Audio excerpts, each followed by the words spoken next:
अस्सलामुअलैकुम, मैं हूं करामत मुगल और मेरे साथ हैं सईद बलोच साहब, सीनियर जर्नलिस्ट हैं, सुप्रीम कोर्ट कवर करते हैं। सईद बलोच साहब अक्सर वीडियोस में जिक्र करते हैं, मरियम नवाज ने जहां जहां भी इलेक्शन कैंपेन की थी, वहां वहां पे नून लीग हारी थी।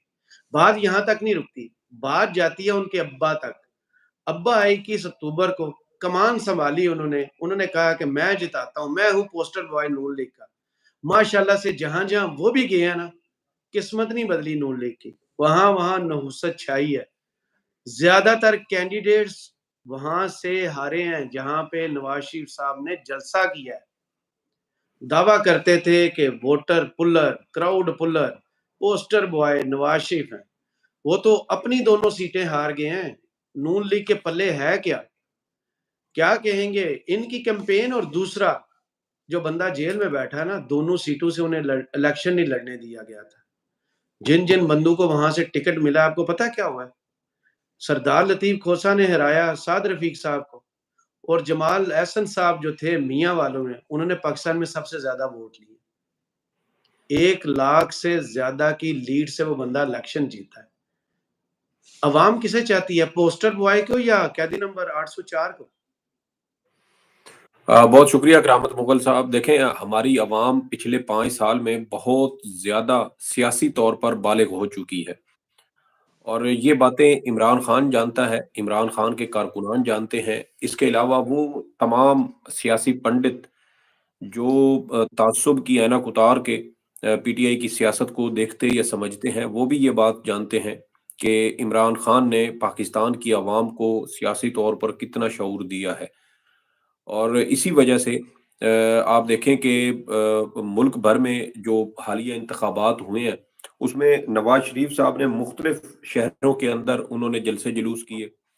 अच्छा, ये जो जलसे जुलूस है ना, उससे पहले मैं एक छोटा सा पस मंजर बता दूं कि जब गिलगित बल्तिस्तान के इंतखाबात हो रहे थे ना 2020 में, कोरोना के दौरान, तो उस वक्त मरियम नवाज साहिबा के बारे में मशहूर किया गया कि ये क्राउड पुलर है और ये अवाम को घरों से निकालने में ये कामयाब हो जाती हैं। तो इसी हवाले से मरियम नवाज साहिबा को ही जिम्मेदारी दी गई, क्योंकि नवाज शरीफ साहब उस वक्त बैरून और मैं मुल्क थे। आपको हमेशा कहता था ये क्राउड रिपेलर हैं, पुलर नहीं है। जहां जाती हैं जी लोग वहां से भाग जाते हैं। जी जी, उसकी वजह ये है कि इन्होंने अपना जो ज्यादातर फोकस रखा वो अपनी सियासी मॉडलिंग के ऊपर रखा। इनकी अपनी किस जो पर फोकस रखा? सियासी सियासी मॉडलिंग, इन्होंने देखे ना, इनकी एक खास एक टीम है जो इनकी सिर्फ मुख्तलिफ जावियों से बड़ी बड़ी खूबसूरत किस्म की तस्वीरें बनाकर फिर उनको फोटोशॉप करके वो इनकी जो लिबास की नफासत हो, इनके जो चाल ढाल हो या इस तरह की जो इनकी आउटलुक है, उसके ऊपर सारा फोकस उनका वो रहता है। बोलने वाला भी रख लेते जो सिखाता है इनको बोलते कैसे हैं। जी, वो ज़हर भरने के लिए एक तो इरफान सिद्दीकी साहब हैं और दूसरे साथ परवेज़ रशीद साहब हैं। तो इसलिए मेरे ख़्याल में वो जो उनका ज़हर है, वो फिर हमें मरियम साहिबा की तकरीर में बड़ा अच्छी तरह नज़र आता है। लेकिन आप देखें कि पिछले 5 4-5 साल में 2020 से लेके जब से नवाज़ शरीफ साहब, बल्कि 2019 से जब नवाज़ शरीफ साहब बैरून मुल्क गए थे, तो उसके बाद से अब ये 5वाँ साल जा रहा है।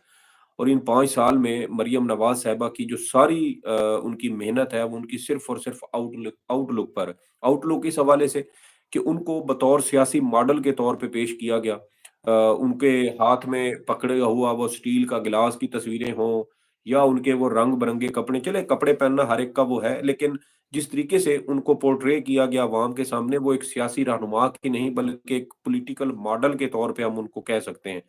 और यही वो चीज़ें हैं जिसकी वजह से मुस्लिम लीग नून के अंदर उनका जो वोटर है, सपोर्टर है, वो अब मेरे ख्याल में पार्टी से वो काफ़ी हद तक दूर होता गया।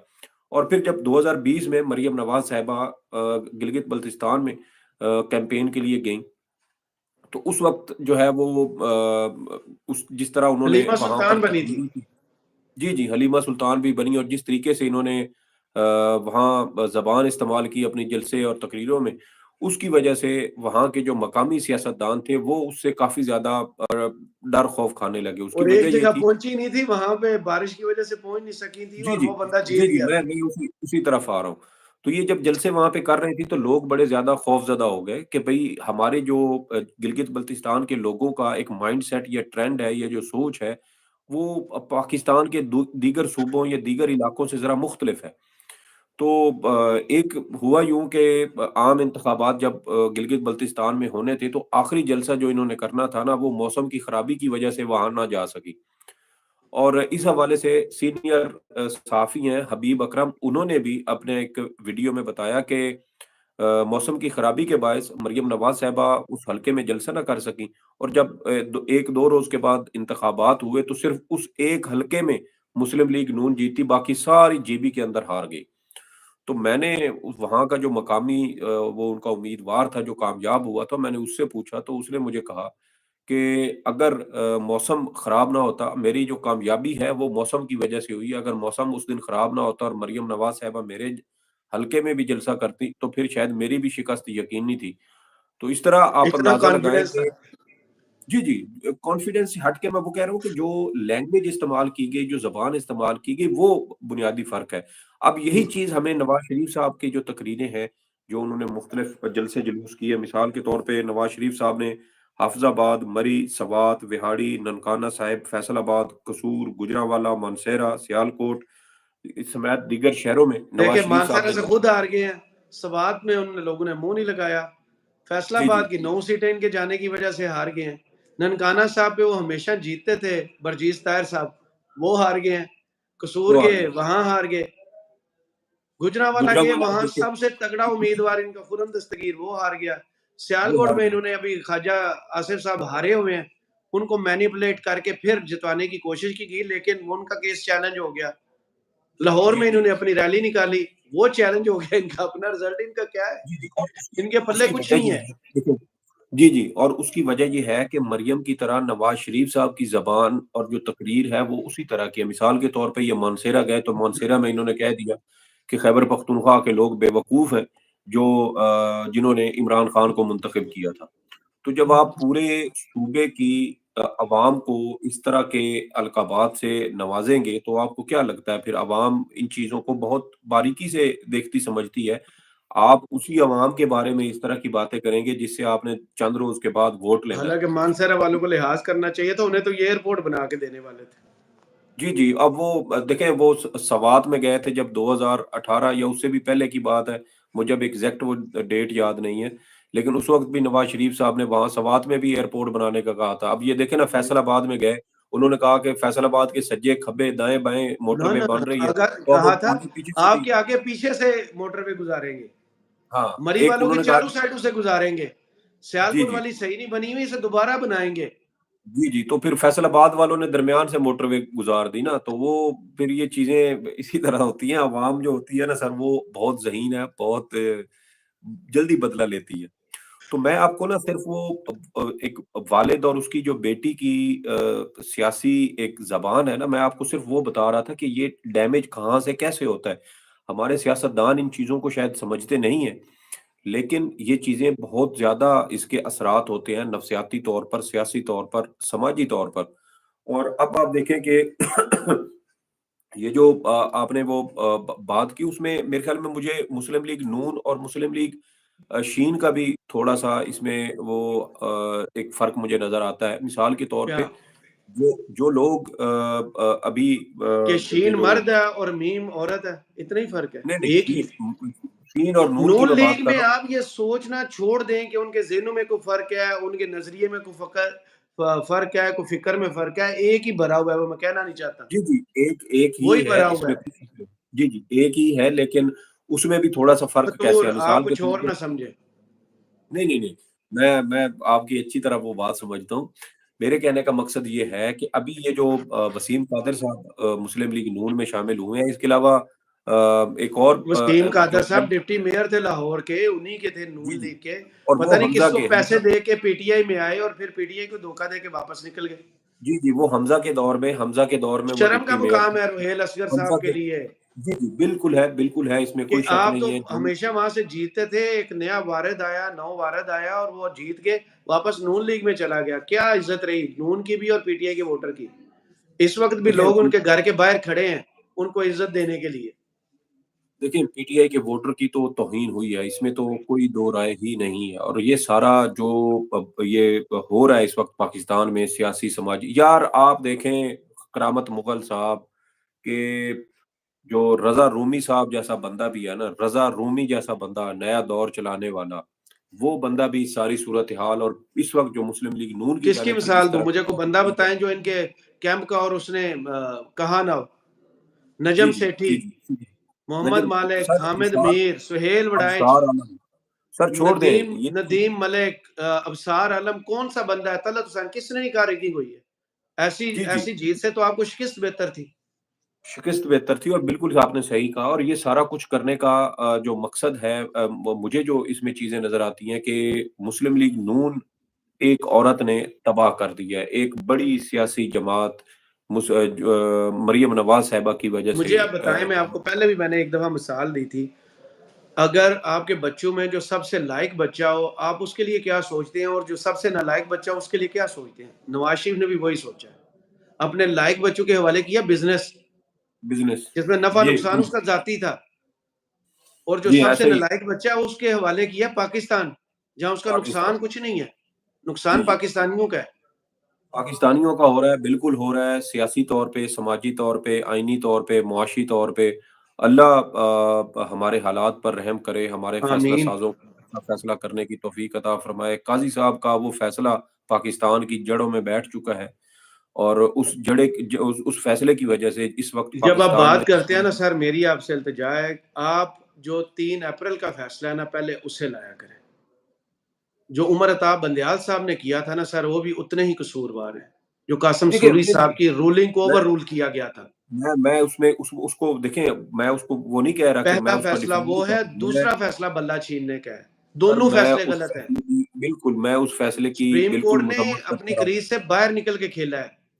सर यही बात है, हम उस वक़्त भी कहते थे कि देखिए उस वक़्त इन लोगों ने शादियाने बजाए थे, नाच-नाच के इन्होंने घुंघरू तोड़े थे हैं? कि पीटीआई की हुकूमत जो है वो बहाल हुई है, अदम एतमाद आएगी, इमरान खान जाएगा और फिर हमारे जो है वो वारे न्यारे हो जाएँगे। हमने उस वक़्त कहा था कि सुप्रीम कोर्ट को अगर आप पार्लिमान के डोमेन में आने की इजाज़त देंगे, तो ये रास्ता खुल जाएगा, फिर ये दरवाज़ा बंद नहीं होगा, फिर ये एक बार नहीं होगा, ये बार-बार होगा। और फिर वो चीज़ें हम देख रहे हैं, बार-बार होते हुए देख रहे हैं। और इस वक़्त जिस तरीके की सियासत मुस्लिम लीग नून और पीपी की जानिब से या एमक्यूएम और दीगर सियासी जमातों की जानिब से की जा रही है, वो बड़े अब्बा जी का हुक्म है और क चंद दिन पहले तक जो एक-दूसरे का गिरबान पकड़ते थे, एक-दूसरे को नेशनल कौन टीवी सा पर बैठ गिरेबान के पकड़ रहे थे? मुनाज़ सियासी बयानात थे वो। सब मैं उसी तरफ आ रहा हूँ। मैं देखिए ना वो अब टीवी पे बैठ के मुनाज़रे का चैलेंज देते थे और अब वो दोबारा से उसी खून चूस गया है। ये वो हाँ, शेर है जो खून चूस गया आपका। तो अब देखिए आप ना अब साथ बैठ के क्या अम्ब चूप रहे हैं?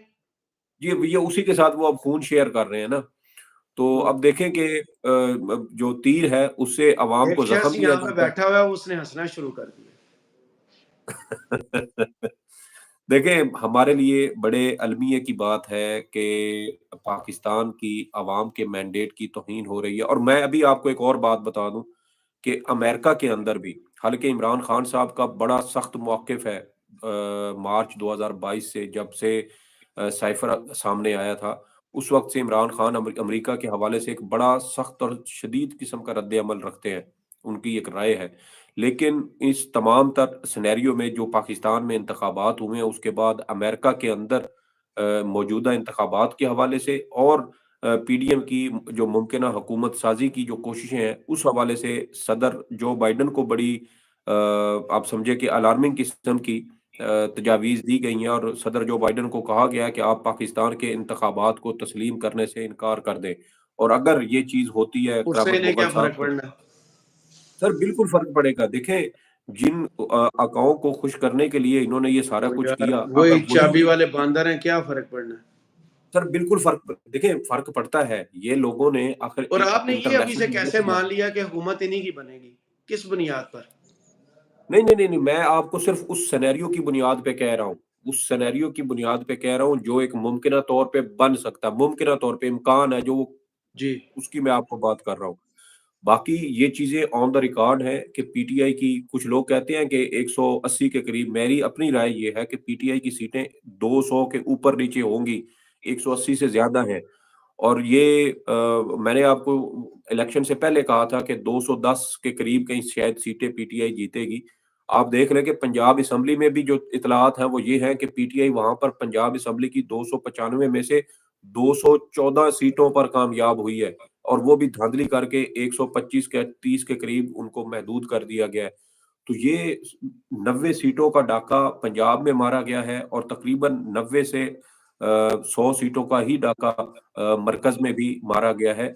तो मैं उस मुमकिना जो सूरत-ए-हाल है उसकी आपको बात कर रहा था कि अमेरिका के अंदर अब पहले कांग्रेस के जो अराकीन थे वो आवाज़ उठा रहे थे, अब बाकायदा अमेरिकन सेनेटर्स जो ऐवान बाला जिसको कहा जाता है, जो मुल्क भर की पॉलिसियों के हवाले से बड़े अहम फैसले करते हैं, अब वहाँ पर भी ये आवाज़ें उठना शुरू हो चुकी हैं कि पाकिस्तान के इंतखाबात को तस्लीम ना किया जाए और जो अवाम ने मैंडेट जिसको दिया है, उसी चीज़ को तस्लीम करते हुए उनको हुकूमत साज़ी का मौका दिया जाए। तो ये नवाज़ शरीफ साहब हों, मरियम साहिबा हों, मेरे ख़्याल में इन्होंने एक बार फिर अपने पाँव पर कुल्हाड़ी मारी है और जो सलूक इन्होंने अब आम इंतखाबात के बाद अवाम के साथ किया है, मेरे ख़्याल में तो शायद अगले जो है वो 20 से 25 साल तक पंजाब या पूरे पाकिस्तान में इनको उठने में कम से कम इतना टाइम लग जाएगा। पता नहीं आप होंगे, मैं होऊँगा कि नहीं, चलें, आपके तज़िये का अल्लाह बहुत वाला शुक्रिया। जाने, ये अगर कमेंट्स दूसरे बॉक्स में हमें देखेंगे ज़रूर तो बताइएगा ये वीडियो आपको कैसी लगी। इजाज़त दीजिए। अल्लाह हाफ़िज़।